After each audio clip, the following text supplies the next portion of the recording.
एक ही प्रमाण है। प्रमाणांतर से विषय का ज्ञान नहीं होगा।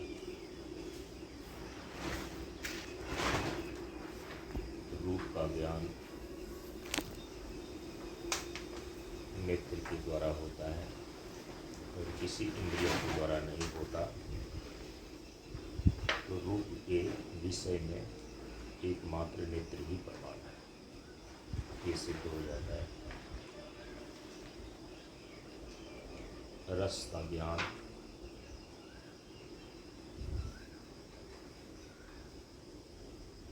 केवल जिह्वा के द्वारा होता है, अन्य इंद्रियों के द्वारा नहीं होता।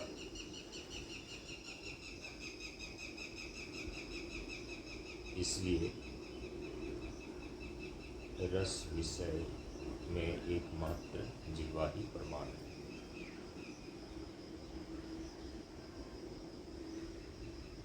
प्रमाण जो है ना एक पारिभाषिक शब्द है। प्रमा की उत्पत्ति जिससे होती है उस करण को, उस साधन को प्रमाण बोलते हैं। प्रमा की उत्पत्ति के करण को, प्रमा की उत्पत्ति के साधन को प्रमाण बोलते हैं। और प्रमा जो है, प्रमा का मतलब होता है यथार्थ ज्ञान। प्रमा का अर्थ होता है यथार्थ ज्ञान। जैसे रूप है, रूप का सचमुच में ज्ञान नेत्र के द्वारा ही होगा। रस का यथार्थ ज्ञान जो है वो जिह्वा के ही द्वारा होगा। यथार्थ ज्ञान को प्रमा बोलते हैं और प्रमा की उत्पत्ति जिससे होती है उसको वेदांत में, वेदांत के डिक्शनरी में उसको बोलते हैं प्रमाण। इतना ध्यान में रखना चाहिए। प्रमाण माने जिससे प्रमा की उत्पत्ति होती है, उस करण को, उस साधन को प्रमाण बोलते हैं। प्रमा किसको बोलते हैं? प्रमा का अर्थ होता है यथार्थ ज्ञान, सचमुच का ज्ञान। भ्रम नहीं, संशय नहीं, कल्पना नहीं, बल्कि प्रत्यक्ष में यथार्थ ज्ञान जो हुआ उसको प्रमा बोलते हैं। तो रूप की प्रमा बनती है किससे? नेत्र से। तो रूप के विषय में प्रमाण कौन हो गया? नेत्र। रस की प्रमा बनती है, प्रमा माने यथार्थ ज्ञान। रस का ज्ञान होता है किसके द्वारा? जिह्वा के द्वारा। तो रस के विषय में प्रमाण कौन हो गया? जिह्वा। तो प्रमाणांतर से ज्ञान नहीं होता, एक सिद्धांत हो गया।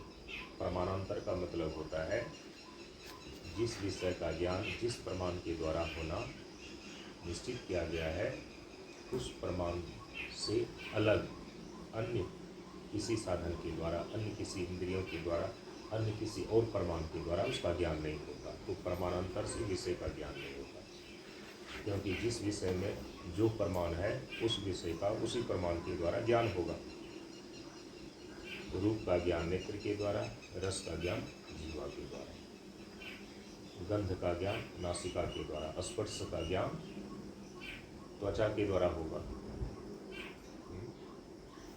शब्द का ज्ञान श्रोत्र इंद्रिय के द्वारा माने कान के द्वारा होगा। अन्य इंद्रियों के द्वारा, इंद्रिय माने करण भी कहते हैं इंद्रियों, करण साधन माने प्रमाण। प्रमाणांतर से विषय का ज्ञान हो गया, ये सिद्धांत हो गया। ठीक है, यदि यह सिद्धांत स्पष्ट हो गया कि प्रमाणांतर से ज्ञान नहीं होता, एक एक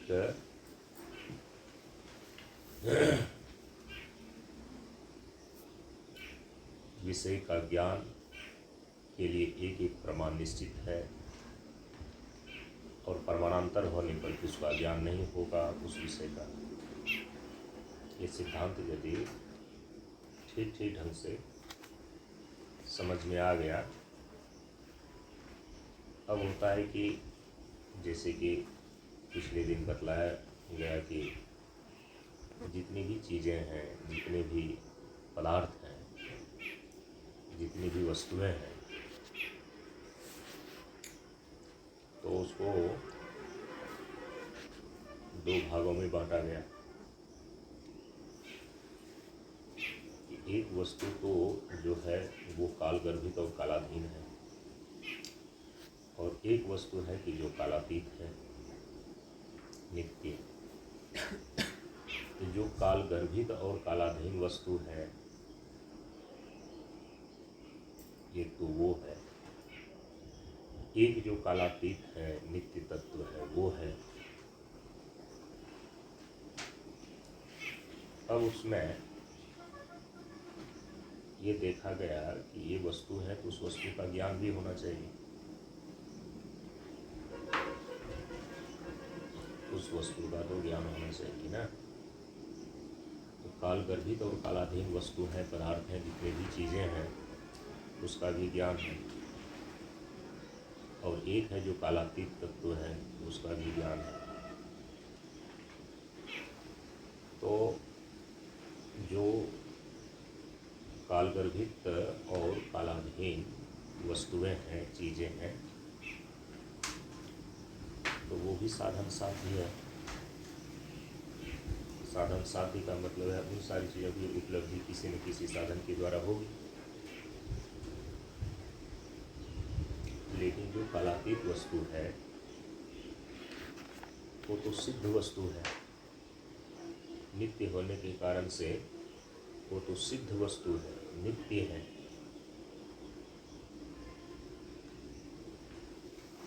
साधन साध्य वो नहीं है, क्योंकि उसको उत्पन्न नहीं किया जा सकता, वो अनुत्पन्न ही है।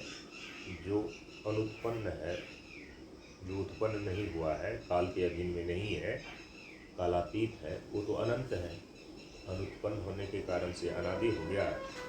जिसका उत्पत्ति ही नहीं हुआ तो उसका विनाश कभी नहीं होगा, अंत नहीं होगा, तो अनंत हो गया। जो कालातीत वस्तु है वो तो अनादि और अनंत होता है, वो तो है ही, सिद्ध ही है। सिद्ध का मतलब होता है कि जिसकी नित्य स्थिति ही है, वह विद्यमान ही है तीनों काल में। त्रिकालिक अपि तिष्ठति एव सत्यम, तीनों कालों में जिसकी विद्यमानता हमेशा बनी रहे, काल की दाल जिस पर न गल सके, ऐसे कालातीत तत्व को जो है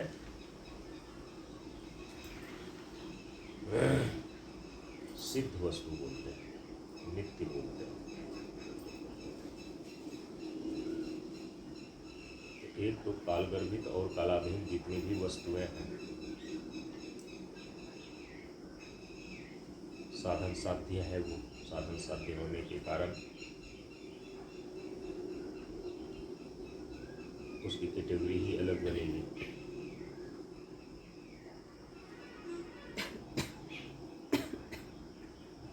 उसका भी ज्ञान होता है।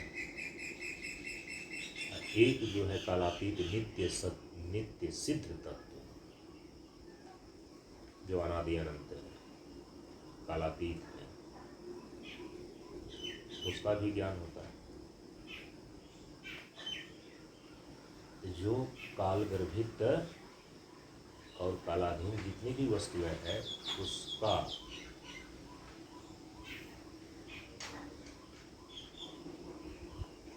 कालगर्भित और कालाधीन जितनी भी वस्तुएं हैं, उसका ज्ञान प्राप्त करने के साधन, इसको जानना आवश्यक है। क्योंकि किसी का भी ज्ञान, किसी भी विषय का ज्ञान प्राप्त करने के लिए उनके निश्चित साधन है, उनके निश्चित करण है, उसका निश्चित प्रमाण है।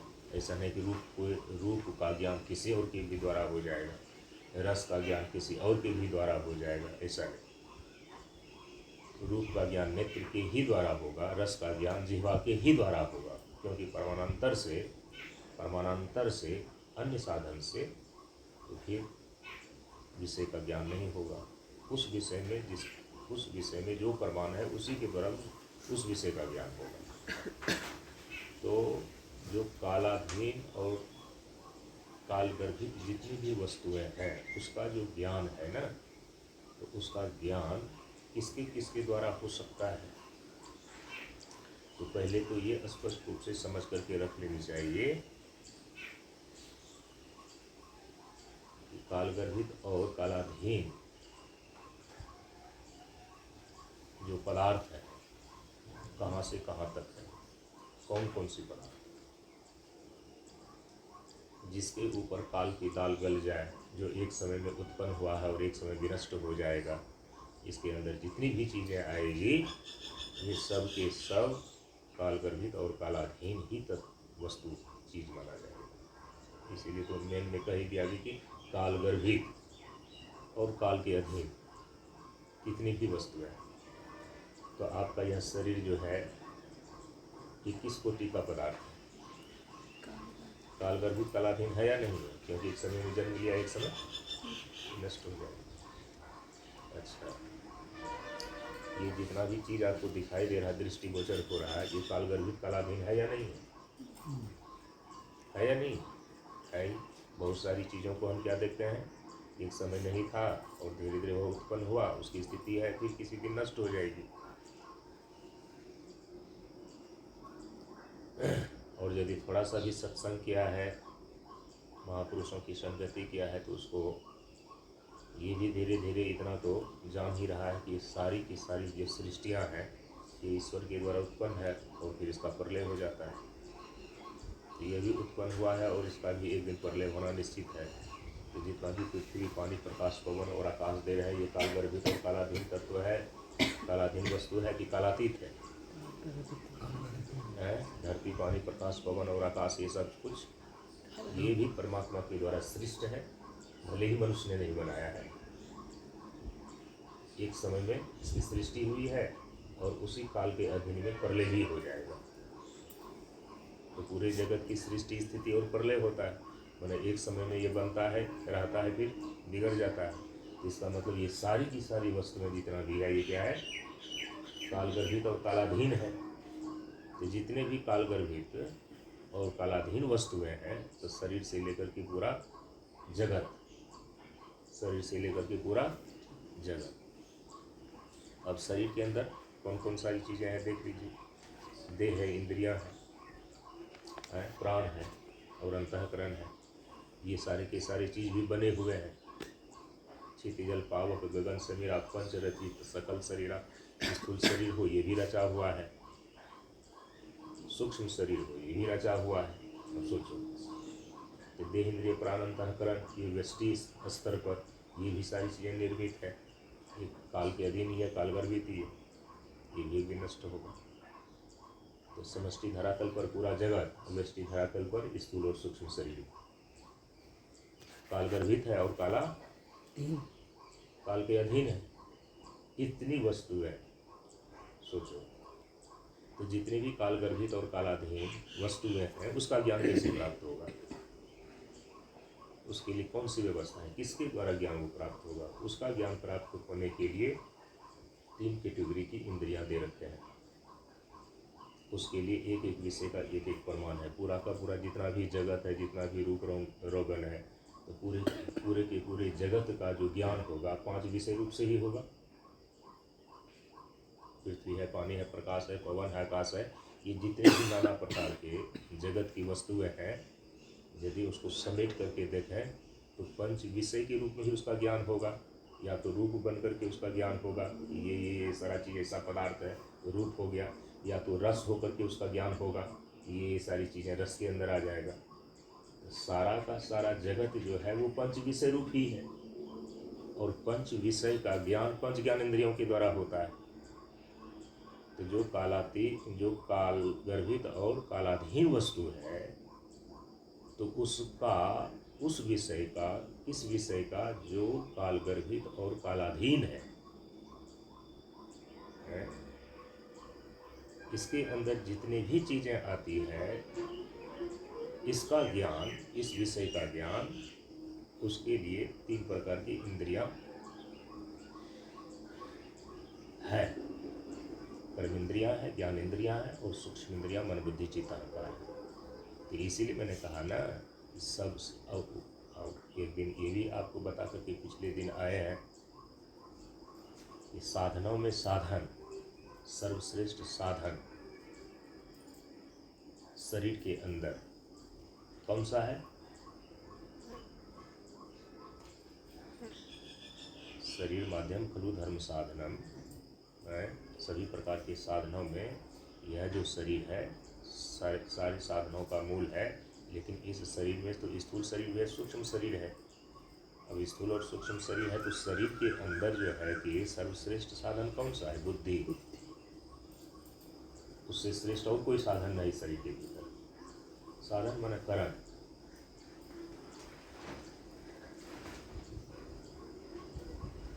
इस शरीर के अंदर सबसे बड़ा साधन कौन है?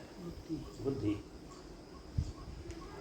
तो बुद्धि के द्वारा कई दिनों से चर्चा हो रही है, बुद्धि के द्वारा, बुद्धि की जो अपनी गति है, अपने बल पर ये कहाँ तक की चीज़ों को जान सकता है? जो काल गर्भित और कालाधीन है, उसके परे जो होगा इसको नहीं जान सकेगा। ये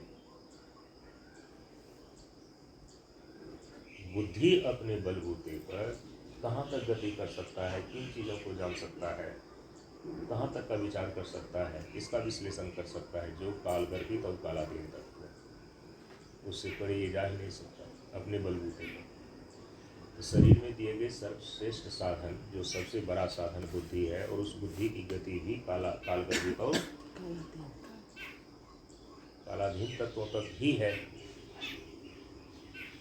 तो काल गर्भित और कालाधीन जितनी भी वस्तुएं हैं उसका ज्ञान प्राप्त करने के लिए कर्मेंद्रियां हैं, ज्ञानेंद्रियां हैं, और फिर सूक्ष्म इंद्रियां। सूक्ष्म इंद्रियों में 4 चीज़ें आ गई, मन, बुद्धि, चित्त और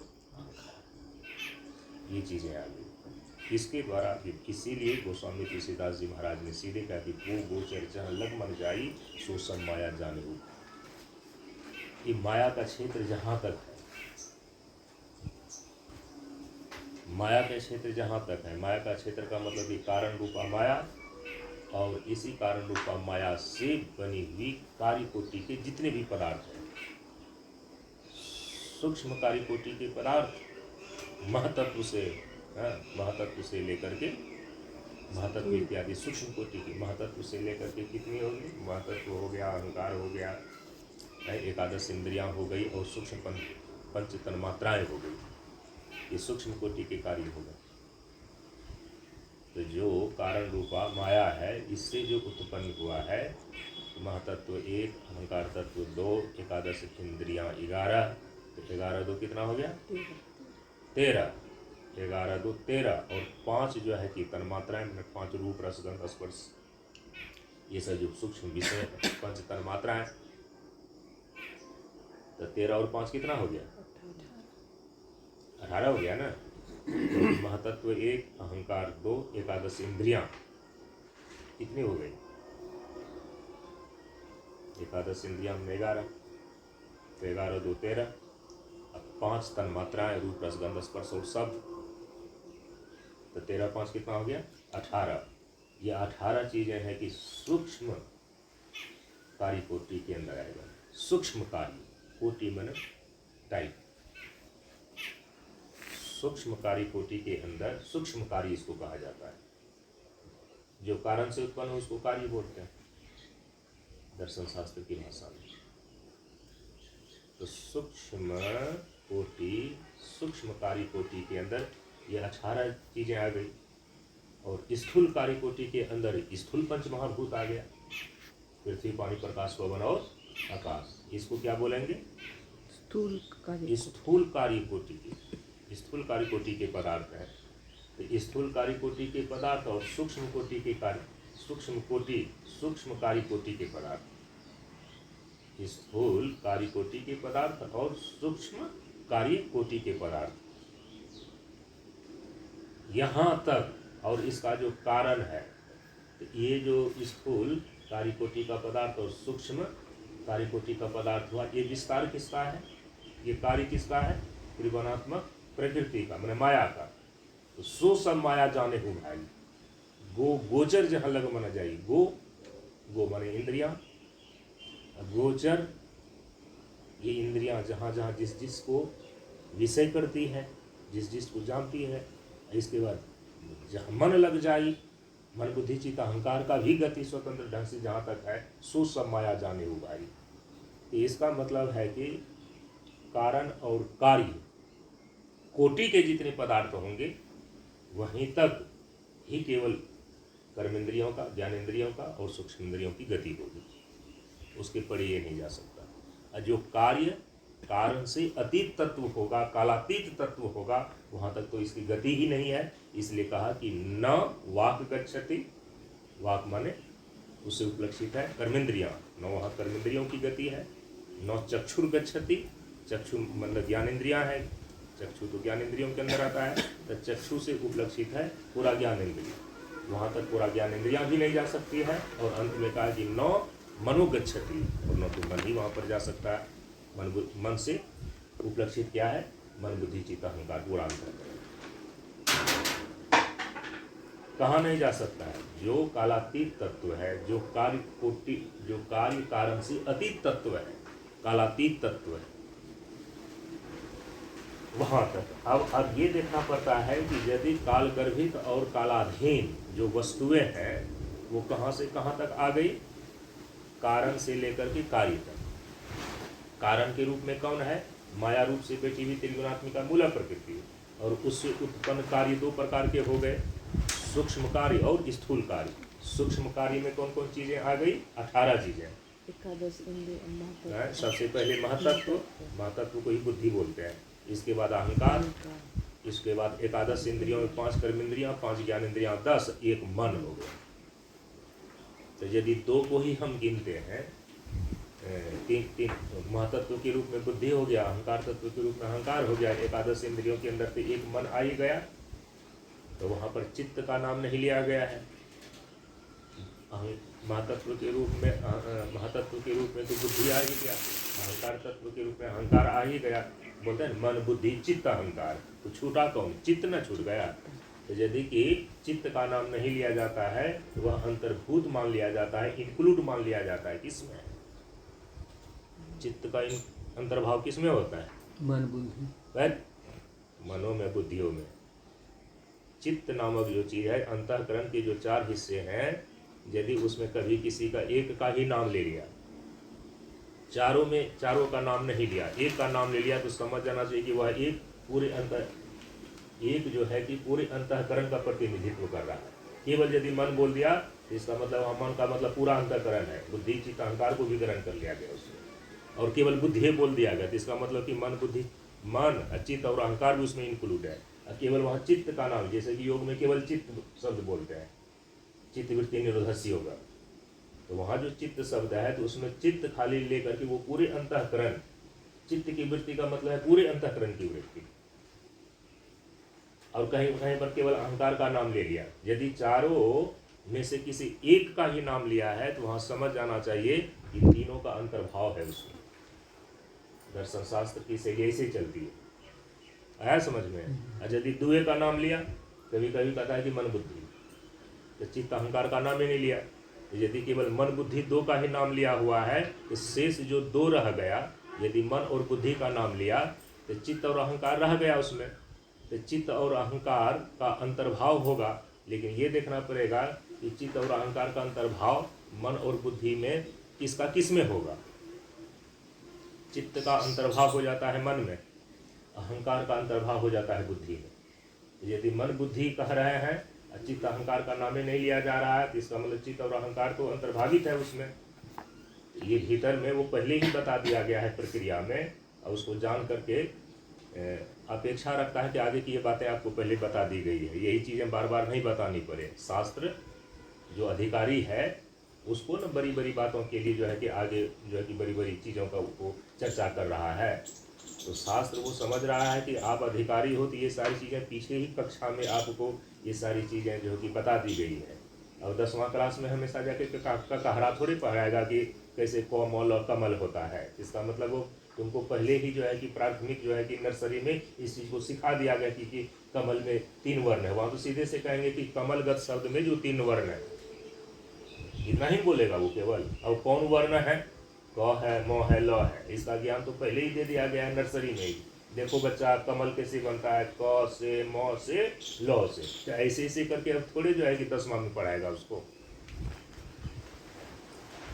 ये सारी बातें जो है कि हाँ आगे के कक्षाओं जहाँ की तत्व का उच्च विचार चलता है, तो आगे ये सब जो का कहरा है वेदांत का, वो पहले ही तुमको इसका मतलब रटवा दिया गया है। तो यदि 2 का ही नाम लेता है तो तुमको पहले से ही पता है इसमें 2 का अंतर्भाव है। मन में चित्त का अंतर्भाव हो जाता है और बुद्धि में अहंकार का अंतर्भाव हो जाता है। और जो मान लें कि अब यहाँ पर तीन का ही नाम लिया जा रहा है, महातत्व के रूप में बुद्धि, अहंकार तत्व के रूप में अहंकार, एकादश इंद्रियों के अंदर मन है। तो किसका किसका नाम आ गया? बुद्धि का नाम आ गया, अहंकार का नाम आ गया और मन का नाम आ गया। छूट गया कौन? चित्त छूट गया। तो चित्त का जब भी अंतर्भाव होता है किस में होता है? मन में होता है। चित्त का अंतर्भाव मन में होता है, अहंकार का अंतर्भाव बुद्धि में होता है। तो यहाँ पर जो है तीन का ही नाम लिया जा रहा है। सांख्य की प्रक्रिया तीन का ही नाम लिया जा रहा है। सांख्य जो कार्य और कारण तत्व का वर्णन करता है, कार्य और कारण तत्व का वर्णन करता है उसकी सृष्टि प्रक्रिया में, उसके अनुसार से ये विचार चल रहा है कि उसमें तीन का ही नाम लिया जा रहा है। क्या? महतत्व के रूप में बुद्धि हो गया, अहंकार तत्व के रूप में अहंकार हो गया, एकादश इंद्रियों में तो 11वें स्थान पर मन आ गया। तो सूक्ष्म इंद्रियां तो 4 होती हैं, अंतःकरण तो 4 होते हैं, उसमें तीन का ही नाम यहाँ पर लिया। किसका किसका लिया? बुद्धि का लिया महतत्व के रूप में, अहंकार का लिया और एकादश इंद्रियों के अंदर मन का लिया। कि छूट गया कौन? चित्त। वो चित्त का अंतर्भाव किस में हुआ है? मन में हुआ है। ऐसा समझ करके रखनी चाहिए। लेकिन वो गिनती तो ऐसे ही करेंगे। तो 18 हो गए इधर, महतत्व बुद्धि रूप से 1, अहंकार तत्व 2, एकादश इंद्रिया 11, 11 2 13 और पंच तन्मात्राएं रूप रस गंध स्पर्श और शब्द हो गए 18। ये 18 सूक्ष्म कार्य हैं। और जो धरती पानी प्रकाश पवन और आकाश है, ये पृथ्वी जल अग्नि वायु आकाश जो दृष्टिगोचर हो रहा है, ये स्थूल कार्य है। तो इस स्थूल कार्य पंचमहाभूत और सूक्ष्म कार्य के रूप में जो 18 तत्व हुए, इन दोनों का ही कारण कौन है? किससे उत्पन्न हुआ है ये स्थूल कार्य और सूक्ष्म कार्य? त्रिगुणात्मिका मूल प्रकृति, उसी को कहते हैं माया। तो सो सब माया जाने हो भाई। अब सोचो, सब माया का ही विस्तार है वो। तो बुद्धि भी मतलब कि कालाधीन और कालगर्भित जितनी भी वस्तुएं हैं, उसको जानने के लिए जो आपके शरीर के भीतर ज्ञान का साधन है, वो कर्मेंद्रियां, ज्ञानेंद्रियां और सूक्ष्म इंद्रियां। समझ रहे हैं?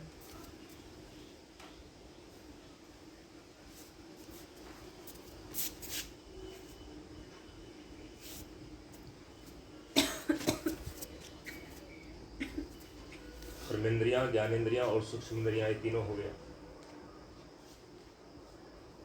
काल गर्भित और कालाधीन जितने भी वस्तुएं हैं, जितने भी चीजें हैं,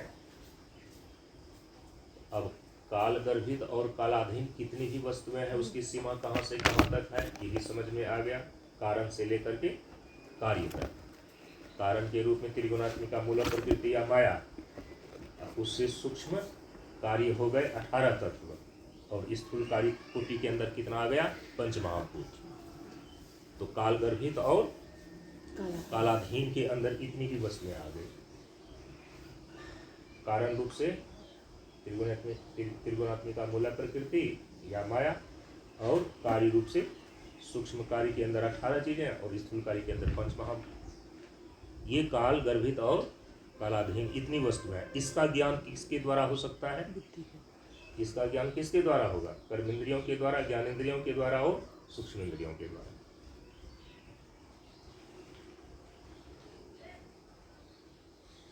लेकिन अब एक ऐसा तत्व है, क्योंकि सारे के सारे तत्वों को 2 कैटेगरी में, एक तो कैटेगरी ये हो ही गया काल गर्भित और कालाधीन, इसके अंदर इतनी सारी चीजें आ गई। लेकिन अब जो दूसरा कैटेगरी है कि वो जो है कि काल के अधीन में वो वस्तु नहीं है, कालातीत तत्व है वो। और कालातीत तत्व उसको बोले या बोले कि न तो वो कार्य कोटि के अंदर आता है, न तो कारण कोटि के अंदर आता है। उसको बोलता है कार्य कारण से अतीत तत्व, कार्य कारणातीत तत्व। तो चाहे काला, क्योंकि कारण और कार्य कोटि के अंदर जितने भी वस्तुएं आएगी वह काल गर्भित और कालाधीन होगा। लेकिन जो कार्य कोटि के अंदर ही नहीं आ रहा है, कारण कोटि के अंदर नहीं आ रहा है, तो कार्य कारणातीत जो तत्व होगा वो तो कालातीत ही होगा, काल से अतीत होगा वो। तो कालातीत बोले, या उसको दूसरे शब्दों में क्या बोला जाता है, कार्य कारण से अतीत।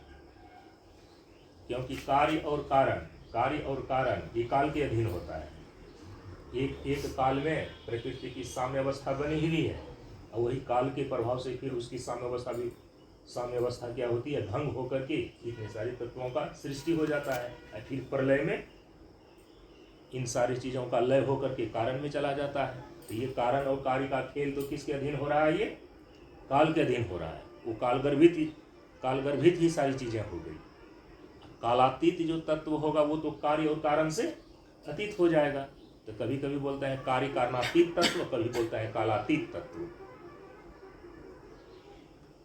क्योंकि जो कालातीत तत्व होगा वो कार्य कारण से परे होगा, जो कार्य कारण की कोटि से अतीत होगा वो कालातीत ही होगा।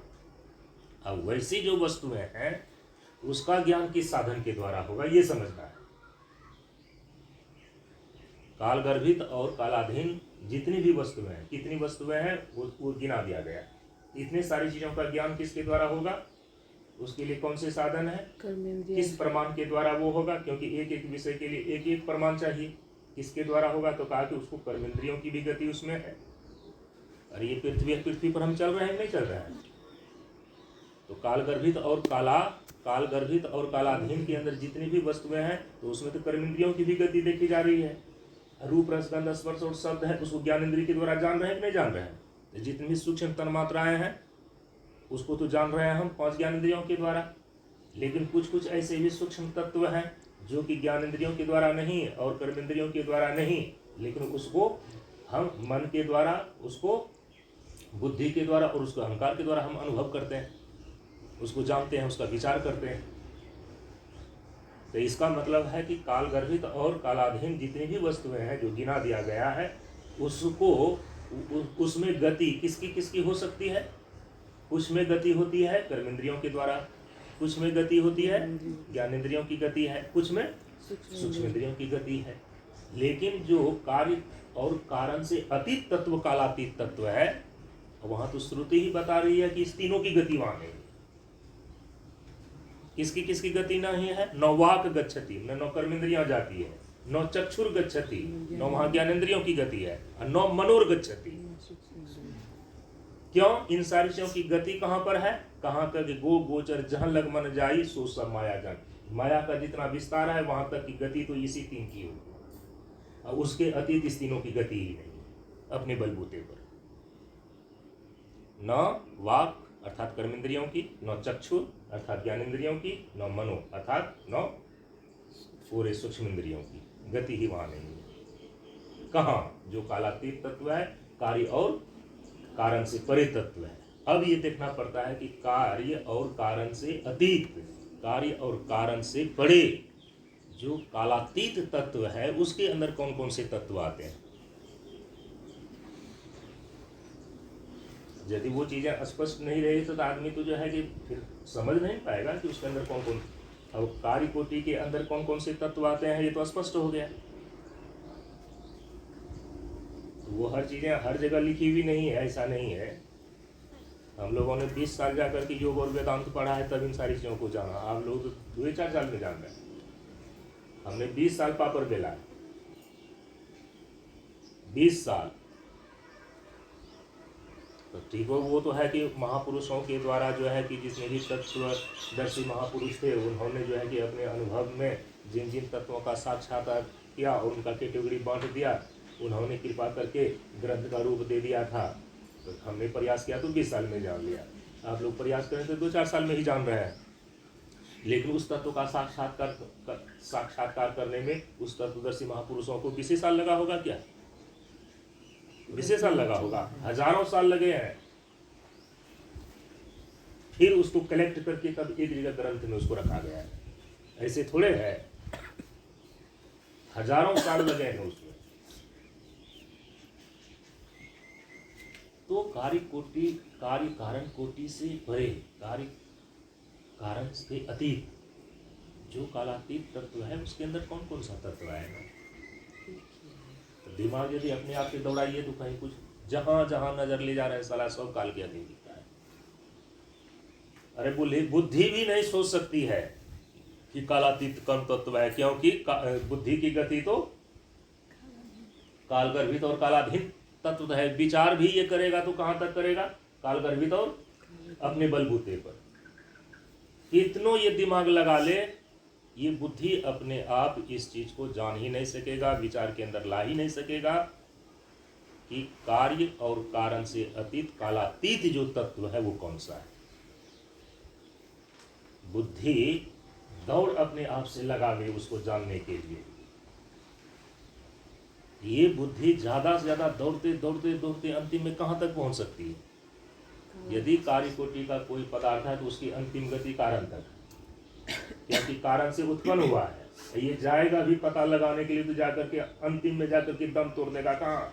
अपने कारण में जाकर के। जैसे कि समुद्र है और समुद्र से निकला हुआ है नमक, तो नमक हो गया कार्य और उसका कारण कौन हो गया? समुद्र। चला एक बार नमक जो है कि अपने कारण का पता लगाने के लिए, मतलब समुद्र का पता लगाने के लिए गया, तो पता लगा करके वापस लौटेगा क्या?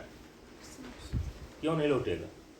गया नमक, बोले कि रुको क्या समुद्र होता है, मैं आती हूँ अभी तुमको उसका खबर लेकर के मैं बताऊंगी। कहा कि जो जो नमक गया है समुद्र में पता लगाने के लिए, अपने कारण का पता लगाने को, लौट करके फिर वापस नहीं आया, वो उसी में जाकर के गल गया, क्योंकि तो वही था वो। समझ गया?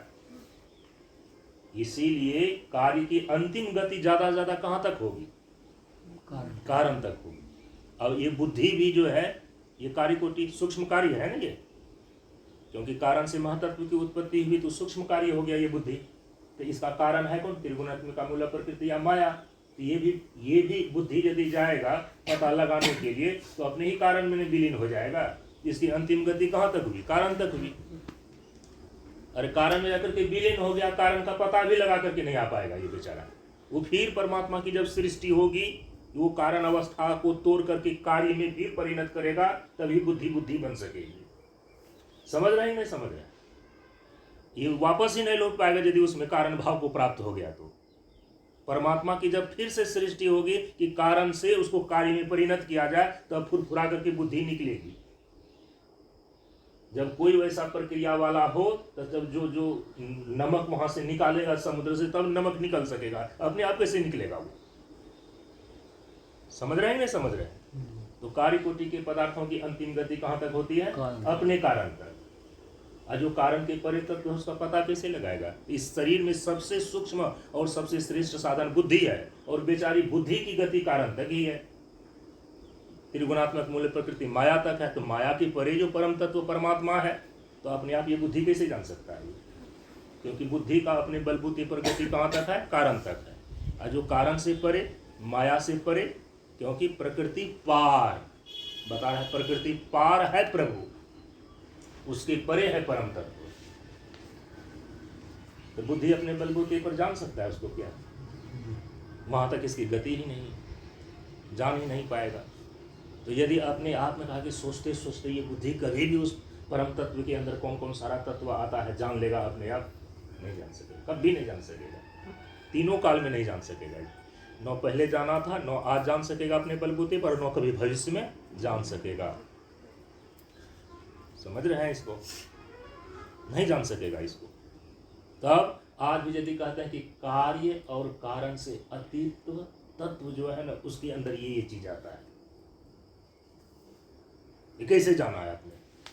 अरे कोई तत्वदर्शी महापुरुष होगा जिन्होंने उस तत्व का साक्षात्कार किया होगा, और उसको कहीं ग्रंथों में लिखा है, आपने पढ़ा या सुना, या किसी से आपने जो है कि कभी न कभी वृद्ध परंपरा से ही, बूढ़े बुजुर्गों से सुना। सिद्धांतता तो आपकी अपनी बुद्धि की गति तो केवल कारण तक है। कारण से परे जो तत्व है उसको कैसे, कभी नहीं, न आज जाना, न पहले जाना था, न कभी भविष्य में जान सकेगा। उसको जानने का साधन बुद्धि है ही नहीं है। तो वैसे तत्व को किसके द्वारा जानेंगे? उसके विषय में प्रमाण कौन है? क्योंकि एक एक विषय को जानने के लिए तो एक एक प्रमाण निश्चित होते हैं।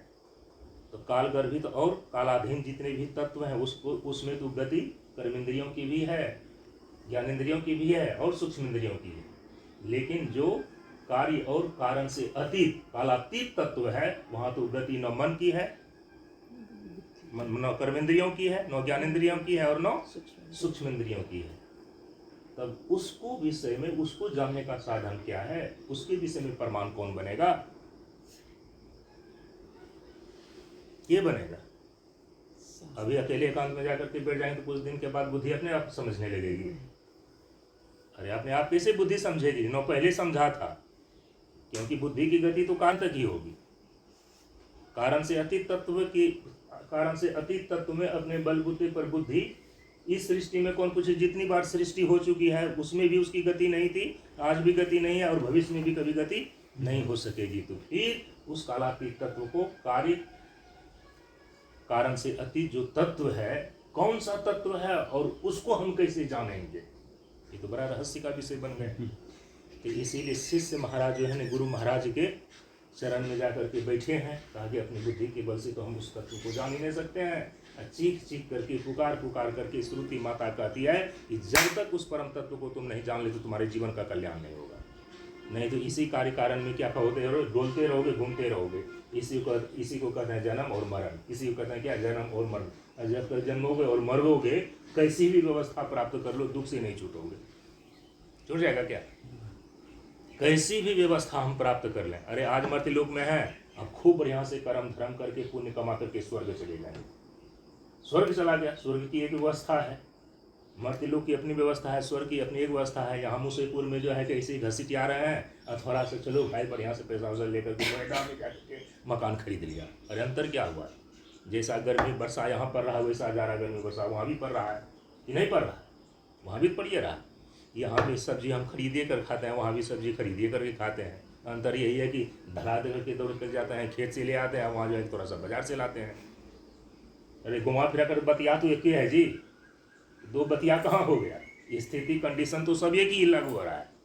तो चाहे इस धरती पर तुम यहाँ मुसेपुर में रहे, चाहे नोएडा में रहो, चाहे अमेरिका में चले जाओ, थोड़ी सी चीज़ों का हेर फेर होकर के सारी बतिया तो एक ही हो जाती है। समझ रहे हैं कि नहीं समझ रहे? तो इसका मतलब है जब तक जन्म मरण होते रहेगा। जन्म मरण का मतलब क्या है कि जब ऊपरे से कारण कार्य में परिणत होगा और कार्य फिर कारण में चला जाएगा। कारण का कार्य के रूप में परिणत होना सृष्टि है और कार्य का कारण में लय हो जाना ये प्रलय। तो जब पूरे के पूरे भगवान की व्यवस्था में जो है कि कारण कार्य कार्य कारण मतलब सृष्टि प्रलय, तो व्यष्टि स्तर पर उसी को क्या कहते हैं? जन्म मृत्यु। जन्म मृत्यु। समष्टि धरातल पर क्या बोलेंगे? सृष्टि और प्रलय। व्यष्टि धरातल पर उसी को क्या बोलेंगे? जन्म और मृत्यु। व्यष्टि धरातल पर जिसको मृत्यु बोलते हैं, समष्टि धरातल पर उसको प्रलय बोलते हैं। व्यष्टि धरातल पर जिसको जन्म बोलते हैं, समष्टि धरातल पर उसी को सृष्टि बोलते हैं। तो जब सृष्टि और प्रलय, तो सृष्टि और प्रलय को दूसरे शब्द में क्या कहेंगे? सृष्टि और प्रलय को दूसरे शब्द में क्या कहेंगे? अरे कारण का कार्य के रूप में परिणत होना, कार्य का कारण भाव में परिणत हो जाना। कारण से जब कार्य की उत्पत्ति हो गई, दोनों प्रकार के कार्य, सूक्ष्म कार्य और स्थूल कार्य, इसी को सृष्टि बोलेंगे। कारण से कार्य का होना सृष्टि, कार्य का कारण में लय हो जाना प्रलय। ये काल गर्भित और कालाधीन जो वस्तुएं हैं, तो इसमें तो कारण कार्य भाव मतलब सृष्टि प्रलय और उसी का व्यष्टि रूप है जन्म मृत्यु। ये तो होता ही रहेगा, चाहे कैसी भी व्यवस्था तुम कर लो।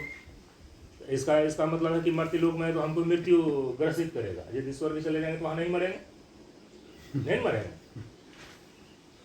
यदि कि यहाँ भारत में रहते हैं तो यहाँ मृत्यु होगी, अमेरिका चले जाएंगे तो नहीं मरेंगे। वहाँ भी आदमी मरता है क्या? अच्छा, वहाँ भी मरता है। ये तो बात समझ में आ जाती है। 7 समंदर पार जो अमेरिका है, तो 7 समंदर के इस पार रहेंगे तो भी मरेंगे, 7 समंदर के उस पार रहेंगे तो भी मरेंगे। अब 7 गो लोक है, 7 समंदर की यदि बात आ गई इस धरती पर, तो 7 समंदर के इस पार है इंडिया, यहाँ का भी आदमी मर रहा है। और 7 समंदर के पार उधर कौन है? अमेरिका, वहाँ का आदमी मर रहा है। यदि इतनी बातें स्पष्ट हो गई, उसी प्रकार से है 7 लोक। तो 7 लोक में इस पार में है मर्त्य लोक और उस पार में है ब्रह्म लोक। 7 गो लोक है ना। अब बीच में है कौन? जैसे कि यहाँ से अमेरिका जाते हैं तो बीच में एगो मिलता है देश, जहाँ की जहाज को रोक करके कहता कि खाओ पियो झाड़ा पकाना सब करो, घूमता है बीच में स्टेट है। क्योंकि 3-3, 4-4, 5-5 घंटा हवाई जहाज में बैठे, क्योंकि कम से कम जो है 12-13 घंटे लग जाते हैं जाने में। तो 6 घंटा पर जो है कि बीच में जो है ना एक उसका हॉल्ट है हवाई जहाज का, हाँ बीच में। तो वैसे ही स्वर्ग जो है ना हॉल्ट है, और सबसे ऊपर है ब्रह्मलोक और सबसे नीचे कौन है? तो कहते हैं इसलिए मुख्य रूप से 3 ही लोक है। तो एक अब लोक का जो सीमा है उसका एक पार में मृत्यु लोक है और दूसरे पार में अमेरिका की जगह कौन है? ब्रह्मलोक है, और बीच में हॉल्ट करने वाला जो है कि वो स्वर्ग लोक है। तो यदि कि 7 समंदर के आर पार के व्यक्ति भी मर ही रहा है, तो 7 प्रकार के जो लोक हैं, तो इसमें भी आर पार का जो लोक होगा कौन? मर्त्य लोक का होगा, इसमें भी आदमी मरेगा। जो स्वर्ग लोक में होगा उसकी भी एक दिन मृत्यु होगी, आगे पीछे सबकी मृत्यु होगी। अंतर इतना ही है कि जो वहाँ देवता लोग रहते हैं, तो देवता लोग रहते हैं तो मनुष्य का 1 महीना और उसका है 6 महीना। आप जो है कि 6 महीना तक, जब आपका 6 महीना का समय, देवता लोगों का 1 महीना का समय होता है, 1 दिन होता है। 1 दिन मनुष्य का 6 महीना बराबर देवता का 1 दिन। यदि मनुष्य 100 साल में मरेगा, यदि मनुष्य इस हिसाब से मर्त्य लोक में एक मनुष्य कितने साल में मरेगा? 100 साल में मरेगा। तो इसका जो है देवता का, इसका 6 महीना के बराबर उसका 1 ही दिन होता है। तो 6 महीना में कितने दिन हो गए? 180 दिन हुआ ना, 30 करके 180। 180 को गुना कर दीजिए कितना से? 6 से करेंगे जी, और फिर उसको 100 से गुना कर देंगे। इतने दिनों में तो देवता भी मरेगा। फिर अब उससे जो उसको 1000 से गुना कर देंगे तो उतने दिनों में जो ब्रह्मलोक में आदमी रहता है वो मर जाएगा। तो आगे पीछे तो सब मरने वाला है, सबको तो मृत्यु ग्रस रहा है, और फिर उसका जन्म होगा। तो इसका मतलब है जब पूरी सृष्टि का, हाँ पूरी ही सृष्टि में, हाँ जबकि कारण और कार्य, कार्य और कारण ये भाव प्राप्त हो रहा है, माने सृष्टि और प्रलय हो रहा है, जन्म और मृत्यु हो रहा है, तो इसके कोई बाहर ही नहीं जा रहा है, क्योंकि कालगर्भित और कालाधीन ये सारी चीजें हैं। तो कोई भी व्यवस्था, चाहे मर्त्य लोक का चाहे स्वर्ग लोक चले जाए, जन्म मृत्यु का आपका दुख छूटेगा क्या? ये तो दुख तभी छूट सकता है, इसलिए चीख चीख पुकार पुकार करके कह रही है श्रुति माता, जब कार्य कारण भाव से ही तुम परे चले जाओ, इस चक्रे से तुम बाहर हो जाओ। इस चक्कर से बाहर होने का उपाय क्या है? तो वही उपाय पूछने के लिए शिष्य महाराज गुरु महाराज के पास पहुंचे हैं विवेक चूड़ा में। कल्हे पहुंच चुके हैं। अब सोचिए कल्हे पहुंच गए हैं, कल्हे से जो है ये सारी चर्चा हो रही है, कल पहुंच चुके हैं। अब जब अब जो शुरू से नहीं सुनेगा ना, तो आएगा पानी पीने के लिए, वही सुने बोले बाबा बोल रहे थे पहुंच चुका है। अरे कौन कहाँ पहुंच चुका है, पूरा सुन भी नहीं किया वो। शिष्य महाराज जो है गुरु महाराज के पास पहुंच चुके हैं। अब कौन कैसे कहाँ पहुंचा है, तो पूरा सुनता तब ना पता चलता। वो ऐसी जिज्ञासा लेकर के पहुंच गए हैं शिष्य, किनके पास? गुरु के पास पहुंच गए हैं। वो जिज्ञासा, क्योंकि गुरु शिष्य संवाद में ही विवेक चूड़ामणि लिखा गया है। जाकर के बोल रहे हैं कि फिर बताइए कि इसका इस चक्र से, इस बाहर इस सृष्टि के चक्र से, जन्म मृत्यु के चक्र से, जन्म मृत्यु को ही संसार बोलते हैं।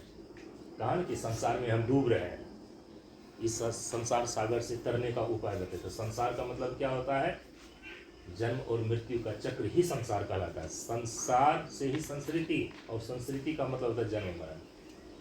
ये जो सृष्टि और प्रलय है, ये जो कारण और कार्य भाव है, ये जो जन्म और मृत्यु है, इसी को बोलते हैं इति संसार, इसको बोलते हैं संसार। इसी में जो है कि ये डूब रहा है। और डूबने का मतलब क्या है? डूबने का मतलब है कि इसके इस चक्र में पड़ा हुआ है। ये कहा कि मैं संसार सागर में डूबा हुआ हूँ, और इससे उबारने का उपाय बताइए। ये तो प्रश्न क्या है? श्रुति माता क्या कहती है कि जब तक तुम इस चक्र में रहोगे तुम अपने दुख को दूर नहीं कर पाओगे। दुख को दूर करने का एक ही उपाय है, इस चक्र से बाहर हो जाओ। किस चक्र से? कार्य कारण भाव से परे चले जाओ, सृष्टि और प्रलय के चक्र से बाहर हो जाओ, जन्म और मृत्यु के चक्र से तुम बाहर हो जाओ, तभी तुम दुख से छूटोगे, दुख की आत्यांतिक निवृत्ति हो सकेगी। कहा कि ये होगा कैसे? कहा कि जो कार्य कारण से अतीत तत्व है उसको जान लो, जो कालातीत तत्व है उसको जान लो। तो कहा कि कैसे जानेंगे? तो श्रुति माता आप ही कह रही हैं 9 कर्म इंद्रिय से जान सकते हैं।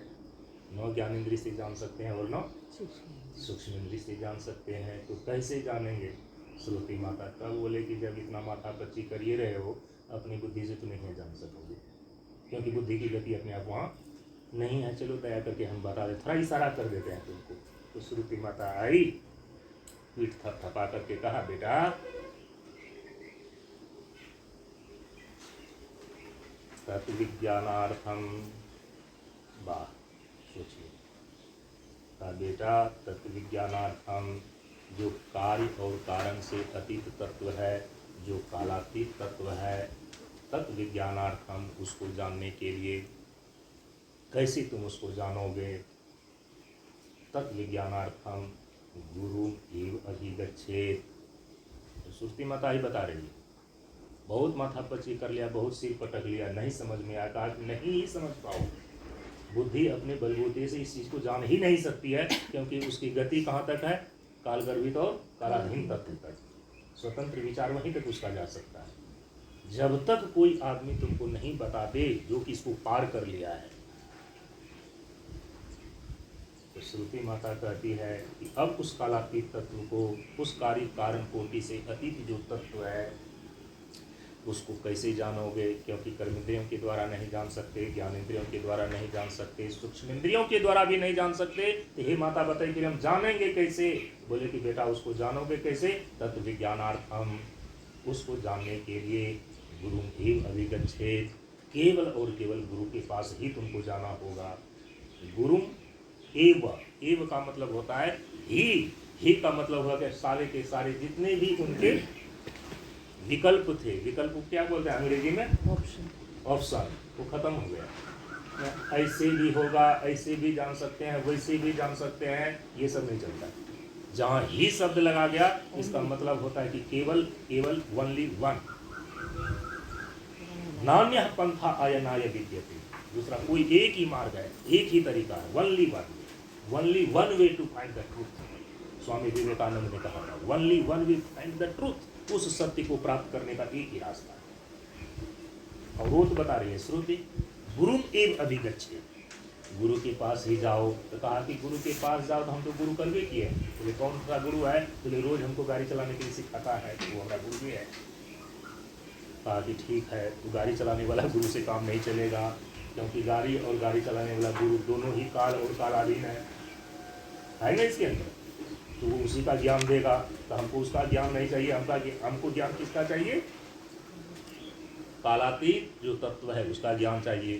तो तुम देख लो उस गुरु को कालातीत तत्व का ज्ञान है कि नहीं है? कार्य और कारण से परे जो तत्व है उसका ज्ञान है कि नहीं है? तो तुम जिसको गुरु मान रहे हो, ये ड्राइवर भी को, ये खलासी भी ड्राइवर को क्या कहता है? हमारा गुरु भेजी है। मतलब कि खाली अधूरे यदि ले लोगे तो गुरु में लोगे, तो गुरु के पास ही जाना चाहिए। लेकिन कैसा गुरु है? तो कहा कि ड्राइवर वाला गुरु है, उससे काम नहीं चलेगा। तो कहा कौन गुरु है? बोले हमारा कनफुक्का गुरु है। किसको कनफुक्का गुरु बोलते हैं? बोले कि बस जो है इधर है, हमारा तो दिमाग काम नहीं करता है, दो चार गो सलाहकार हम रखें, हमारा जैसा कान फूक देता है हम वही करते हैं। तो ज़्यादातर आदमी वैसा ही होता है, अपना उसका कोई डिसीजन नहीं है, कोई निर्णय नहीं है। उधर से कान फूक दिया तो उसके अनुसार से आ गया। यहाँ 3-4 दिन से पंचायती हो रहा है, 3 लोगों का पंचायती कोई निर्णय पर नहीं पहुँच रहा है, क्योंकि कनफुक्का गुरु के फेर में दोनों पड़ा हुआ है। समझ रहे हैं ना? जीवन का सिद्धांत क्या करोगे?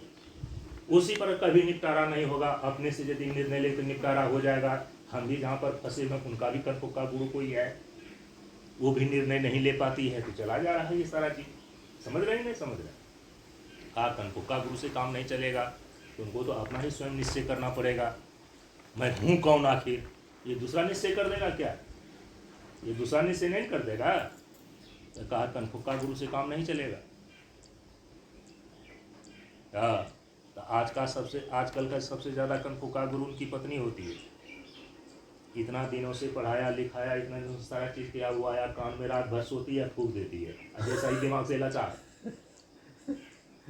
जैसा ही दिमाग से लाचार। अपना इनका कुछ है नहीं, ये तो इतनी ही इंद्रिय भी सर काम लंपट है ये। वो तो सोचता है उसके सिवा दुनिया में कुछ है ही नहीं है। तो जो इतना विषय लंपट काम लोलुप है, वैसे बेटा से यदि माँ बाप उसका ब्याह करा करके कोई उसे अपेक्षा रख रहा है, माँ ये बाप मूर्ख है, तुमने देखो मेरा बेटा कितना काम लोलुप और विषय लंपट है, जब इसको कोई स्त्री और महिला देंगे तो उसका बात नहीं मानेगा तो हमारा बात माने। आज तक कौन माँ बाप का बात माना अभी होने के बाद? बोले कि अरे तुम तो बुढ़ा बुढ़ी अपना जीवन जी करके जो है तो नष्ट करिए रहे, तो हमले जीवन में कबाब क्यों बनाया हड्डी का? तुम सीधे बोलता है। कानून भी उसी स्तर का बनाया गया, कानून भी नहीं, प्राथमिकता किसकी देंगे? चूंकि इन लोगों का जीवन अभी आरंभ हुआ, इन लोगों को बच्चे को जो है कि पालन पोषण करना है, पढ़ाना लिखाना है। बड्ढा बुड्ढी तुमको 1/5 हिस्सा मिलेगा, जबकि पूरी संपत्ति उसी का, लेकिन तुमको कितना मिलेगा? अब 1/5। अब सोचिए 1/5 मिलेगा। प्राथमिकता जाइए ना, जाइए सिविल केस में जाइए ना, देखें वहाँ पर जजे जो बैठा हुआ वो क्या करता है, क्योंकि निर्णय तो उसी को देना है। कानून तो बहुत है, क्योंकि वो भी तो उसी में, कौन कालातीत पद पर बैठा हुआ है, उसके अंदर भी लस्ट वासना जो काम कर रही है, उनको भी ट्रस्ट हो रहा है, एहसास हो रहा है, उनको भी बहुत सारा फीलिंग है। वो है तो आदमी हड्डी चमड़ा का बना हुआ, उसके अनुसार से वो निर्णय लेता है। उससे परे कहाँ जाकर के निर्णय लेगा कि ईश्वर जो है वासना रहित है, वो कामना रहित है, इसके बाद जो संपूर्ण संसार को न्याय की दृष्टि से न्याय कर सकता है? वो ईश्वर बैठा हुआ है। लेकिन बोलते हैं न्यायाधीश, न्याय का ही जो ईश्वर है उसको न्यायाधीश बोलते हैं। सोचिए इस शब्द लगा हुआ है, न्याय का अधीश है, इस शब्द लगा हुआ, इसमें ईश्वर होता है, न्याय का भगवान है वो। न्याय का भगवान तो कैसा है? अरे न्याय का भगवान केवल एक ईश्वर होता है। वो कनफुक्का गुरु से भी काम नहीं चलेगा, चाहे कनफुक्का गुरु बाहर का हो आपका जो सलाहकार बना हुआ है, चाहे कनफुक्का गुरु आपका पत्नी हो, उससे भी काम नहीं चलेगा। हम देखे बड़ा शांति से आदमी बैठा हुआ, पूरा लाठी लेकर लड़ने के लिए आ गया, हमने रातें भर में आया, कहाँ का कनफुक्का गुरु काम फुका होगा इसका? ऐसा ऐसा बहुत देख चुके हैं, रातें भर में है। आश्रम का जमीन जो है जी पूरा रस्ती होने के लिए जा रहा था, कागज तैयार होगा, कल उसको सना का तो आता, रातें भर गया अपना ससुराल में, वहाँ से आता है कहता है हम कर भी नहीं करें, हमारा भाई आज पूरी बोले हम तब हुआ क्या? बोले कि कनफुक्का गुरु के पैर में आ गए। इसका मतलब रात भर में कोई कान फुकाया आपका, क्योंकि आपके सामने सारा कागज बना है, सब कुछ कर रहा है आप, और आज कह रहा है कि दूसरा कोई शनाखत बन जाएगा, हम शनाखत नहीं बनेंगे, क्योंकि हम बटेदार हैं, हम पार्टी हैं। ताकि इसका मतलब कि मन में आपको मैल है कि आगे जाकर के किसी प्रकार से क्लेम किया जा सकता है। अब ये हमारा सिग्नेचर रहेगा तो फिर क्लेम ही बाद में नहीं कर सकते हैं। ये कान में जाकर के रातें भर में ससुराल में रहते कान में ये सारी चीज़ें कैसे आ गई? वही आदमी है, वही दिमाग है, वही बुद्धि है। आप बैठा करके कागज लिखा रहे हैं, तब ने गुस्सा से हमने कागज पे करके आ गया था, जिसका कि समस्या आज भी चल रहा है वो आश्रम को लेकर के। तो कनफुक्का गुरु यदि होता है ना, तो जिसका दिमाग ही एकदम साफ जो है लाचार है, और लाचार होना ही है, लाचार होना ही है। उसके सिवा उस बुद्धि में काम और अर्थ को लेकर दूसरा, हाँ काम और अर्थ को लेकर जो दिमाग में दूसरा और कभी भी धर्म और मोक्ष के विषय में चिंतन ही नहीं किया है, ऐसे अर्थ और विषय लंपट लोलुप व्यक्ति, अब उसको जो है कि काम की देवी साक्षात मिली हुई है, काम की देवी साक्षात मिली हुई है ना। रात दिन उसी के साथ रहना है, रात दिन उसी के साथ सोना है, तो उसका कान में ज्यादा मंत्र नहीं जाएगा, दूसरे गुरु महाराज का मंत्र जाएगा क्या? काम की देवी और अर्थ की देवी दोनों बैठी हुई है। पहले निकम्मा होकर के इधर से उधर भटक रहे थे, जब पत्नी हो गया तब देखे कैसे जो है कि उसका पैसा गिनने लगा। अर्थ का देवी भी वही है। नारी विवश नर सकल गोसाई, नाचई नर मरकट की नाई। जो भी अर्थ और काम के पीछे आप नाच रहे हैं, उसके केंद्र में बैठी कौन हुई है? अर्थ की देवी और काम की देवी, वही नारी। भारी फेरा है तो कहेगा फलिया अथेरा पुरुष, बोले उल्टा दो खाली। सारी स्त्री बन रही है, ठन रही है, किसके लिए? अपने आत्मा का श्रृंगार करने के लिए क्या? आत्मा को जानने के लिए क्या? इतना जो देह को तुम सजा रहे हो कि हमको भोगे, आइए हम तो आपको सुंदर लगाए। भय है कि कहीं हमारे से चित्त हट करके दूसरी स्त्री में न फंस जाए। साला यही तो सारा खेले खेल रहे हो, और कर रहे क्या? उसको जितना साट मूंद करके उसको सौंदर्य का रूप बना गया। बराबर यहाँ है, कोई बराबर यहाँ नहीं, सबको कत्लिस में खड़ा किया हुआ है। और ये दूसरा जो है ना कोढ़ी का जो है घाव कुचला रहा है। ये भी बाबू और वो भी बाबू, दोनों बाबू मिल करके, और दोनों बाबू जो है जो तबाबू है वो। सच यही है। अब उसको साट मूंद करके जितना सुंदरता से पेश करा लो, भाषा का लालित्य ला लो, तो फल्ला का लालित्य ला लो, तो कनफुक्का गुरु से नहीं काम चलेगा। आगे श्रुति माता बताएगी इतना बड़ा काम है जहाँ के बड़का बुद्धिमान वैज्ञानिक का बुद्धि भी अपने आप नहीं पहुँच पाता है, उस तत्व को तुम जानने के लिए चले हो। कि ड्राइवर वाला गुरु से काम नहीं चलेगा। कनफुक्का गुरु चाहे बाहर समाज का हो, चाहे तुम्हारे रात दिन सूतने वाली जो पत्नी है, पति हो, उससे भी काम नहीं चलेगा। जो पति संकालु है, हरामखोर है, कहेगा पत्नी को जाना नहीं सत्संग में तुम, क्योंकि उसको अपने ही भीतर में शक है, क्योंकि हम तो वो ज्ञान दे नहीं सकते। हम वहाँ जाएगी तो फिर हमको ये ज्ञान पढ़ाने लगेगी, तो उसको सत्संग में नहीं आने दो, संत महात्मा के पास आने दो ना। तो राणा ने विष दिया, अमान हुआ मृत पिया। कौन? कोई भी तो मीरा की वृत्ति में आएगा ना जी, कोई तो मीरा बनेगी ना, हजारों लाखों में कोई एक जो तुम्हारे भोग के तिलिस्म को ढा देगा और इतिहास बन जाएगा। इतिहास बना दिया नहीं मीरा ने, सबरी ने बना दिया कि नहीं बना दिया जी?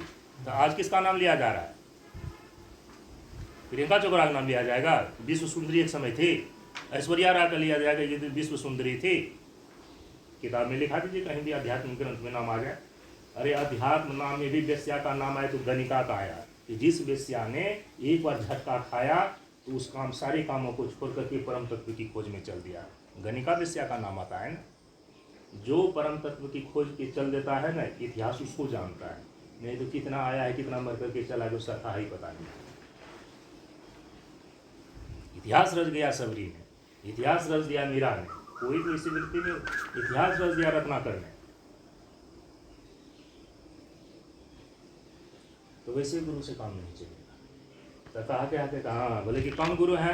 कहा कि हमारा गुरु जो है कि, अब बोले कौन कैसा गुरु? बोले चलो ड्राइवर से काम नहीं चले, कनफुक्का गुरु से काम नहीं चलेगा।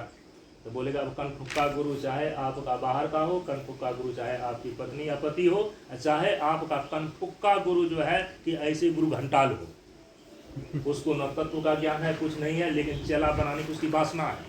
सलाह उसको इतना चेला है, कम से कम सेवा तो हमारा करेगा। 2-4 चेला चेली को बना लो और कान में से जाकर कोई एक मंत्र फूकता है, बोले हो गया, तो एकदम हो गया, आज से हम तुम्हारा गुरु और तुम मेरा चेला। लोभी गुरु, लालची चेला, करेगा नरक में एक दिन टेल्ला, वो मुक्त होने वाला नहीं है, क्योंकि वो है वो पत्थर गुरु। वो अपना तो डूबेगा ही, जो जो उसके साथ बंधेगा उस साली सबको लेकर के वो डुबाएगा उसमें, इस सागर को पार नहीं करेगा। तो कहेगा कि पत्थर गुरु से काम नहीं, कनफुक्का जैसा कान में कली तो मंत्र फूक दिया, तत्व का दर्शन कराने का, तो खुद ही तत्व का दर्शन नहीं तो तत्व का दर्शन क्या कराएगा? कहा कि ऐसे तथाकथित जो है साधु महात्मा भी कनफुक्का गुरु से काम नहीं चलेगा। ठीक है, तो पत्थर गुरु से काम नहीं चलेगा। कहा कि पत्तल गुरु, कहा कि पत्तल गुरु से भी काम नहीं चलेगा। पत्तल गुरु क्या? तो पत्ता तो पानी में तैरता है, लेकिन उसके ऊपर कोई चढ़ जाए तो वो डूब जाता है। पत्ता को इतना सामर्थ्य नहीं है कि वो पानी में तैरा करके पार कर दे। पत्ता तैर जाता है, वो अपना तो नहीं डूबेगा, लेकिन उसके अंदर इतना भी सामर्थ्य नहीं है कि कोई उस पर चढ़ेगा तो उसको पार लगा देगा। जो चढ़ेगा वो डूब जाएगा, पत्ता तो धीरे धीरे पानी के ऊपर उग जाएगा। आओगे तुमको पार तो नहीं कर पाएंगे, लेकिन सनम तुमको तो जहन्नुम में पहुंचा देंगे, हम तो एकदम आराम से बैठे रहेंगे। तो देख लो कि वैसा भी पत्तल गुरु से काम नहीं चलेगा। तब कैसा गुरु चाहिए? अब जा करके श्रुति माता अपना कहेगी कैसा गुरु चाहिए। कहा कि वो गुरु चाहिए कि तत्व विद्धि पर निपातन परिप्रश्न सेवया, भगवान कहते हैं तत्व विद्धि, उसको जानने के लिए, उस तत्व को जानने के लिए तुम्हारे अंदर पहले 3 योग्यता होनी चाहिए। परिनिपातन परिप्रश्न सेवया, कहा ये 3 कंडीशन तुम्हारा है उस चीज को जानने के लिए। जो श्रुति माता ने वहां पर कहा है, भगवान श्री कृष्ण ने अर्जुन को समझाने के दरमियान में वही सिद्धांत यहाँ बतलाया। तत्व विधि पर वहाँ श्रुति माता के तत्व विज्ञानार्थम, उसको जानने के लिए, यहाँ वही बात बताया तत्व विधि पर निपात है। भगवान कहते हैं उसको जानने के लिए तत् शब्द का प्रयोग है। उसको किसको? तत्व शब्द का प्रयोग किसके लिए आता है? जो कार्य और कारण कोटि से अतीत तत्व है, उसके लिए किस शब्द का प्रयोग आता है शास्त्र में? तत्व। तत्व माने वह। कौन वह? अरे कार्य तो सीधे दिख रहा है, यह जो सीधे दिख रहा है कार्य कोटि का पदार्थ, उसको बोलते हैं यह, क्योंकि वो सीधे दिख रहा है, यह है ये, क्योंकि कार्य कोटि का पदार्थ है। अब फिर उसका कुछ कुछ जो है कि मन बुद्धि के अंदर भी जो है कि वो भासमान हो जाता है, तो वो सूक्ष्म कार्य कोटि का पदार्थ है। रूप रस गंध स्पर्श सब जितना भी है, तो सूक्ष्म कार्य कोटि का पदार्थ भी सूक्ष्म इंद्रियों के द्वारा यह कह करके जाना जाता है और यह है। तो इसका मतलब यह का मतलब है कार्य कोटि का पदार्थ, चाहे स्थूल हो चाहे सूक्ष्म हो। जो कार्य और कारण से परे तत्व है उसके लिए कहता है तत्व। इदम मन यह, तत् मन वह, इदम से उपलक्ष्य क्या हो गया? स्थूल और सूक्ष्म कार्य कोटि का पदार्थ, उसको बोलेंगे इदम। इदम शब्द का प्रयोग किया जाता है संस्कृत में उसके लिए। लेकिन कार्य और कारण दोनों से परे जो तत्व है, जो कालातीत तत्व है, वो तो आप नौ कर्मेंद्रियों के द्वारा प्रत्यक्ष कर सकते हैं, नौ ज्ञानेंद्रियों के द्वारा प्रत्यक्ष कर सकते हैं, नौ सूक्ष्मेंद्रियों के द्वारा प्रत्यक्ष उसको कर सकते हैं उस तत्व को, क्योंकि ये उसको जान ही नहीं सकता है। तो उसके लिए स्पेशली शब्द दे दिया गया, इसीलिए उसको कहेंगे तत्व। कहेगा कि अब तत्व विज्ञानार्थम, उसको जानने के लिए, किसको? जो कार्य और कारण कोटि से परे तत्व है, जो काल गर्भित और कालाधीन से परे कालातीत तत्व है, उसके लिए शब्द का प्रयोग आता है तत्व। श्रुति माता कहती है तत्व विज्ञानार्थम, उसको जानने के लिए। भगवान कह रहे हैं कि तत्व विधि प्रणिपातम, सब तत्व बोलेगा। जब महावाक्य आएगा, गुरु समझाएंगे तो वो भी कहेंगे बेटा तत्व त्वम असि, वो भी सबसे पहले तत्व ही कहेंगे, वो तत्व है। तत्व शब्द किसके लिए प्रयोग आ रहा है यहाँ पर? किस तत्व के लिए आता है? जो कार्य और कारण कोटि से परे तत्व है, जो कालातीत तत्व है, उसके लिए संस्कृत में किस शब्द का प्रयोग आता है? तत्व। जो कार्य और कारण कोटि के अंदर तत्व है, जिसको कर्मेंद्रियों के द्वारा प्रत्यक्ष कर सकते हैं, ज्ञानेंद्रियों के द्वारा प्रत्यक्ष कर सकते हैं, सूक्ष्मेंद्रियों के द्वारा प्रत्यक्ष कर सकते हैं, उसको बोलते हैं इदम। उसको क्या बोलते हैं? इदम मन यह, अर्थात मन वह। उसको जानने के लिए भगवान क्या कह रहे हैं कि पहले तो तुम्हारे अंदर 3 योग्यता होनी चाहिए। इसीलिए पहले जो है कि अधिकारी प्रकरण में विवेक चूड़ामणि के अंदर बताया ना, शिष्य के ये लक्षण है, तुम्हारे अंदर कम से कम ये लक्षण है, 3 परिनिपातन परिप्रश्न से है, ये 3 कंडीशन तुम्हारे में होना चाहिए। और 3 कंडीशन जो बताने वाला होगा उसमें होना चाहिए। किसके पास जाओगे? जैसे कि परिनिपातन, समर्पण करो। अरे कहाँ समर्पण कर दें? जहाँ मन तहाँ समर्पण कर देंगे तो समर्पण करने का मतलब इतना जीवन जो है कि इतना मतलब कि फालतू है क्या? ये जहाँ मन तहीं इसको जाकर के खड़ा कर दें। इसलिए भगवान बताएं कि परिनिपात है, समर्पण करो तो कहाँ करो?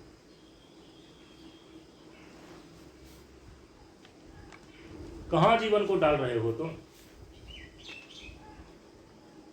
परिनिपात है, समर्पण कहाँ करोगे तुम? ये निश्चित तो होना चाहिए ना। गलत जगह पर समर्पण करोगे तो गलत चीजें तुमको मिल जाएगी, कुछ नहीं मिलेगा तुम्हें। फिर अंत में जाकर के वही रोना धोना होगा, हमारा शोषण हो गया। परिनिपात है। फिर है परिप्रश्न। परिप्रश्न तुम्हारे कौन सा प्रश्न तुम कर रहे हो? और प्रश्न भी करे तो कैसे? परिनिपात तुम जाकर के नेता के पास किए हो, और वहां प्रश्न की जिज्ञासा करोगे, नेताजी बताइए ना आत्मा कैसा होता है? मूर्खा कहीं का। पूरा का पूरा परिनिपात, पूरा पूरा सरेंडर, पूरा का पूरा क्या हुआ? नेताजी। और नेताजी भी कहेंगे कि नेताजी आत्मा क्या होता है? तो समझो कि ये जो चुनाव लड़ रहा है ना, उसमें प्राण की आहुति दे देना ये आत्मा है। अभी चुनाव आ रहा है ना, अरे जाकर के देखिए। वो कहेंगे यदि आत्मा को ही जाने लेना, आत्मा का मतलब ये होता है कि अपने स्वयं के अस्तित्व को सिद्ध करना। और अभी चुनाव सामने है, ये दिखा दो कि मैं कौन हूँ, मैं राजद का सबसे बड़ा वफादार कार्यकर्ता हूँ, दिखा दो, यही आत्मा है। अब सोचिए परिनिपात कहाँ गए थे? परिप्रश्न तो वैसा ही होगा। फिर सेव्या, सेव्या का मतलब होता है सेवा करो, पालन करो, झंडा उठाओ, चलो। गलत जगह चले गए ना, तीनों चीजें गलत घटित हो रही है आपकी। परिनिपात, अरे आप जानने के लिए चले हो कार्य कारण से अतीत जो तत्व है उसको जानने के लिए चले हो ना। अब उसको जो जानने वाला है उसके शरण में अपने आप को सरेंडर करो। वो तत्व को जान रहा है कि वो इदम को जान रहा है? तत्व किसको बोलते हैं? जानना है आपको तत्व को, कार्य कोटि से अतीत जो तत्व है उसको जानना है। जहां आप सरेंडर कर रहे हैं, आप देख लीजिए, जहां समर्पण कर रहे हैं, क्या वो तत्व का ज्ञान रखने वाला है कि वो इदम में ही झूल रहा है, 5 विषयों के में ही वो रचा पचा हुआ है? तो वैसे व्यक्ति के सामने जाकर के आप समर्पण भी कर देंगे तो गलत जगह समर्पण हो गया, क्योंकि आप जान रहे हैं, जानना चाह रहे हैं किसको? उसको जानना चाह रहे हैं। तो उसको, जो उसको जानता है उसके सामने आप समर्पण करें, उसके शरण में अपने आप को सरेंडर करें। एक वो हो गया। परिप्रश्न, जो तत्वदर्शी महापुरुष हैं, जो तत्व को जानने वाला है, उससे परिप्रश्न करें, वो न बताएगा वो तत्व आत्मा क्या होता है, परमात्मा क्या होता है। नेताजी थोड़े बताएंगे। तो समर्पण को कहाँ किया? उस तत्व को जो जानने वाला है। परिप्रश्न किससे कर रहा है? जिज्ञासा किससे कर रहा है? जो उस तत्व को जान रहा है। और फिर कहा सेविया, सेवा करो। तो किसकी सेवा कर रहा है? बोले कि रात दिन तो सेवा कर रहे हैं नेताजी आपका, लेकिन उस तत्व को जानना होता तो कभी कभी शांतानंद बाबा के पास पहुंच जाते हैं ट्यूशन पढ़ने के लिए, जिसे आदमी यहाँ करता है। अभी देखिए झंडा बुलंद करके सारे के सारे नेता के पीछे जा रहा है। सेवा गुरु का नहीं, गुरु का आश्रम का नहीं, सेवा तो करूंगा घर का, सेवा कहाँ करूंगा नेता का, लेकिन तत्व ज्ञान कहाँ प्राप्त करूंगा, गुरु के पास। ऐसा नहीं होता। भगवान कर रहे हैं कि ऐसे ऐसे बंटवारा से काम नहीं चलता है। कैसे चलेगा? तुमको कभी न कभी इतना समय तुम्हारे अपने जीवन का रिजर्व करना पड़ेगा, वो तीनों चीजें एक जगह हो। परिनिपातन भी वहीं पर हो, परिप्रश्नन भी वहीं पर हो, और सेवा भी वहीं पर हो। नहीं सेवा कहीं और कर रहा हूँ, परिप्रश्न कहीं और कर रहा हूँ, और परिनिपात कहीं और क्या हूँ, तन किसी और के हवाले किया हुआ हूँ, मन किसी और के हवाले किया हुआ, और आत्मा किसी और को गिरवी रख दिया हूँ।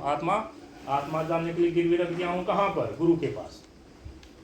कभी कभी उद्धार कर दीजिएगा, इसलिए वो कहता है गुरु कभी उद्धार कर दीजिएगा, हमको तो आपके पास आने का इतना बैठने का फुर्सत नहीं है, गुरु जी अपने के पास उद्धार कर दीजिएगा। तो आत्मा गिरवी रख दिया है गुरु के पास।